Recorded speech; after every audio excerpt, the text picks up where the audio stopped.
شفقت اور راستی باہم مل گئی ہیں، صداقت اور سلامتی نے ایک دوسرے کا بوسہ لیا ہے۔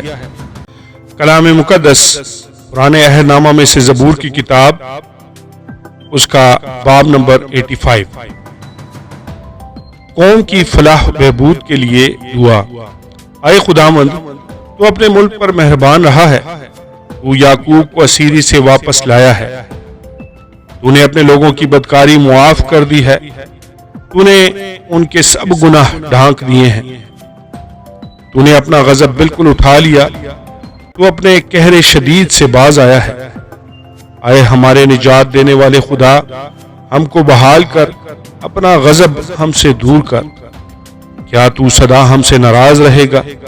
کیا تو اپنے قہر کو پشت در پشت جاری رکھے گا؟ کیا تو ہم کو پھر زندہ نہ کرے گا تاکہ تیرے لوگ تجھ میں شادمان ہوں؟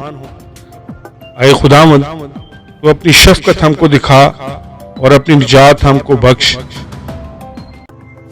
میں سنوں گا کہ خداوند خدا کیا فرماتا ہے، کیونکہ وہ اپنے لوگوں اور اپنے مقدسوں سے سلامتی کی باتیں کرے گا، اور وہ پھر حماقت کی طرف رجوع نہ کریں۔ یقیناً اس کی نجات اس سے ڈرنے والوں کے قریب ہے، تاکہ جلال ہمارے ملک میں بسے۔ شفقت اور راستی باہم مل گئی ہیں، صداقت اور سلامتی نے ایک دوسرے کا بوسہ لیا ہے۔ راستی زمین سے نکلتی ہے اور صداقت آسمان پر سے جھانکتی ہے۔ جو کچھ اچھا ہے وہی خداوند عطا فرمائے گا، اور ہماری زمین اپنی پیداوار دے گی۔ صداقت اس کے آگے آگے چلے گی اور اس کے نقش قدم کو ہماری راہ بنائے گی۔ آمین اور آمین۔